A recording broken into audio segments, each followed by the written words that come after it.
Alright guys, welcome back, and today we're going to be doing a final oil change on my Toyota Corolla. So the most important thing you're going to need is your oil and your filter. I have here a genuine Toyota Lexus part that I got from the dealership. It's an N1 filter, and I have some very nice extreme high mileage 150,000 mile plus 530. Now you can only get that oil online. Yeah, you can only get it online. Everything else you're going to need is if you're doing this at home, you can get the floor jack from either like a Harbor Freight or something, or you can use the floor jack out of the trunk of your car. You can also use ramps if you you have can them. also use ramps. You need some jack stands or axle stands. If you're using a jack. Some sort of bucket to catch the oil when you drain it out of your car. Oil pan. I just use a bucket. You're going to need a funnel so you can pour the oil back in, because it's pretty hard to aim like that. You're going to need some gloves, stay clean. And then it is a 14 millimeter drain plug, so you're going to need a 14 millimeter wrench or socket. Also, you're going to need a drain plug gasket. So I get these free at work. It's a Toyota OEM drain plug gasket. Was that like an M12? I think the bolt is M12 by 1.25, so this fits a M12, the 14 head. Yeah, so this is going to be a pretty simple oil change tutorial.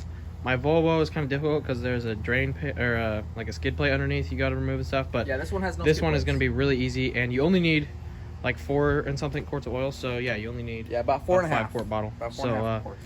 Yeah, we're gonna get right into it by jacking up the car and opening up the hood.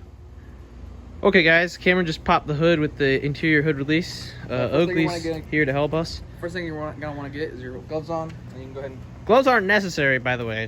It's nice to have because if you're a civilized person. Oil is just gonna stain anything that you rub it on. It's gonna stain your clothes and stuff. To prevent your drain pan from gargling and splashing, you want to just take this out, and then the fill cap off before you get under the car. Set that right here, so if this ends up falling, it won't shut. You won't forget about it. And then we're gonna be jacking up the car. If you wanna. Talk about the jack points. Every single unibody Toyota has just this pinch weld right under here. It's kind of hard to see with the skid skirt, but it has those 2 little cutouts. It's pretty difficult to see, but you guys can kind of see right there, those 2 little bubbles. And then you're going to go back of that, because that's where we're going to put the axle stand. And yeah, it's pretty easy. We'll show you what it looks like. Cameron's good at braking cars, so yeah. As you can see, the car goes up pretty easy. And you're going to want to make sure the tires are well off the ground. Like you have enough space to be able to get under the car comfortably. And make sure that the jack is 90 degrees to the car, so it's perpendicular, so that it's just more stable. So once you have it about that high, that's plenty high, Cameron. Give him a jack stand. You want to make sure the handle is facing out, so when you pull it, you can just pull it and drop down.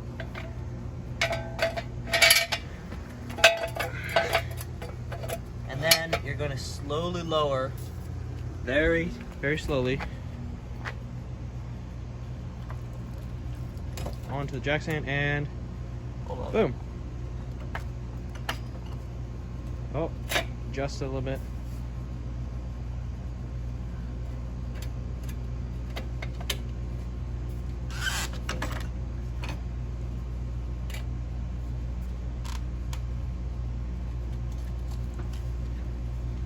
That should be good. And you're just going to do the exact same thing on the other side. And if you want to, you can just leave the jack on the other side all jacked up. Like, use the axle stand, but just as an extra precaution. So yeah. Okay, now that Cameron's in this very flattering position, we got the car up on both sides, and he's going to go under. We have a creeper. You don't need a creeper, but this one's just from Harbor Freight. And I got some cardboard as well for when he positions the bucket. You're going to want to position cardboard under the bucket. So he's gonna roll under there. Go ahead, Cameron. So where is the drain plug bolt? Like, so you have your drain plug, or you have your filter right up here. Okay, lift up the bucket real quick, so I can put the cardboard under the bucket. So you have your filter right up here. Hold on. And then you your have hand, Cameron. What? Yeah, There's your filter right there. Filter. And then you have your drain plug gasket right here. Or your drain plug right here with the gasket. Right there. As you can see, So the oil's gonna shoot out that way, so you're gonna wanna have the bucket out. You don't want the bucket just straight Go ahead down. and crack this loose. Make sure the gasket separates from the pan. Line up your bucket. And then just... He thinks he's good at this. Why would you do that, Cameron? No, I'll get it. I do it the other way. I take it off with actual skill. But you can see the oil. Don't get your hat in the oil. Jesus Christ. Oh my God, your bill. Shit, where's the... See, look, now he's struggling. Now I'll find it. Oh, found it. Oh yeah, look at him. It's like digging for gold. All that liquid gold spewing out. So go ahead and take your glove off. You don't need that anymore. So now you're just gonna let this drain basically and move on to the filter. Get a new set of gloves. So yeah, we'll move on to the filter next. Okay, we've been letting the oil drain out, and Cameron threw on, that's the new drain plug gasket. We had to use a little With the screwdriver little, to you pray. can see there's a silver side and a rubber side. Yeah, I usually put the rubber side towards the pan. Yeah, that's towards to make the seal. So now that it's all drained, you can just go ahead and put that back in. If I had some brake clean, I would definitely just clean it, but yeah, I'm just gonna go ahead and tighten that down to about 30 foot-pounds per Toyota. We don't have a torque wrench, so he's just gonna tighten it. Yeah. Make sure it's snug.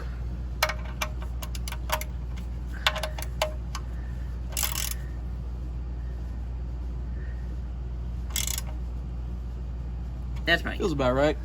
All right. Now, next up, you're gonna get your pliers. Usually, I use like a cup. You can just squeeze right on the end of that. So this and is a twist it. oil filter wrench I've used in the past. It's really cheap, but Oh, I made this tight. did you do this one last? Yeah.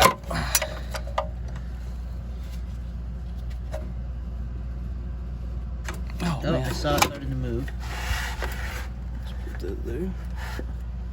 Starting to drip. Oil filters? Yeah.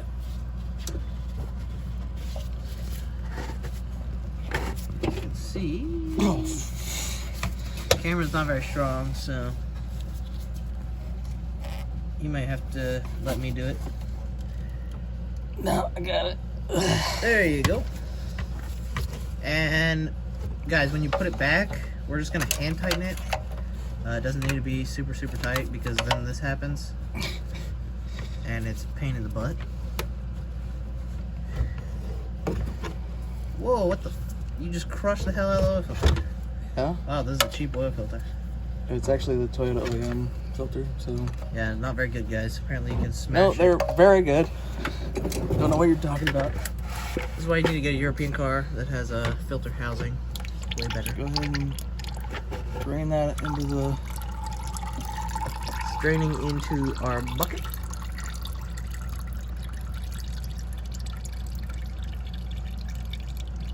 And yeah, he's basically just gonna let that drain, and then you're just gonna twist it all the way off and then dump it out in the bucket. Okay guys, Cameron just pulled up the filter. So this is how the filter's gonna go on. This is a enclosed filter, so you don't have to put no O-ring or, Yeah, you or just anything. take this plastic ring off, and And it's pre-lubed from the Cameron factory. said you don't have to fill it, apparently. Yeah, it's just such a small quantity that we don't film at Toyota.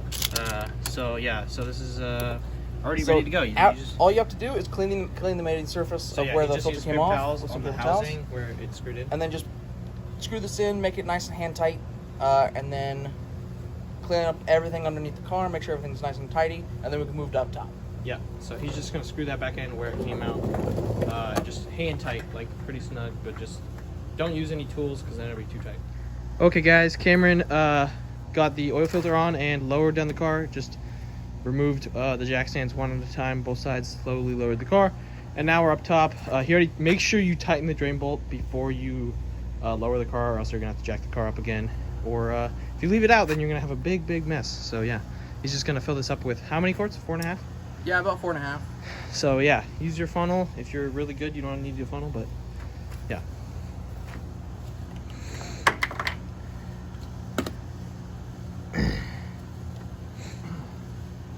Oil on your face? Yeah. Yeah, he's a professional. Literally.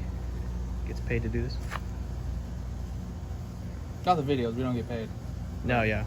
We're poor. Yeah, just make sure you don't pour the oil too fast, because then you're just going to spill it out of the top of the fill port and your funnel's going to overflow or anything. So yeah, he's just going to fill about 4.5 quarts, and then I'll show you what it's supposed to look when like you on the dipstick. think you're getting close, you want to check, and then basically just check as you go. Okay guys, Cameron just finished up filling this guy with oil. He checked the dipstick and everything. As you can see, it's right at the top dot, right where it should be, both sides. Yep, so this is a really easy oil change, one of the easiest cars I've ever done, because the car is really easy to jack up, get under the car is easy, not much oil you have to put into it, and then it's yeah, it's just super easy, and no no skid plate or anything underneath, no body cladding. So yeah, thank you for watching this tutorial on how to do an oil change on an 01 to 07 Corolla. And check out our other Toyota videos, and we have other oil change videos on the channel as well if you are interested. So please subscribe and watch our other videos. Thank you.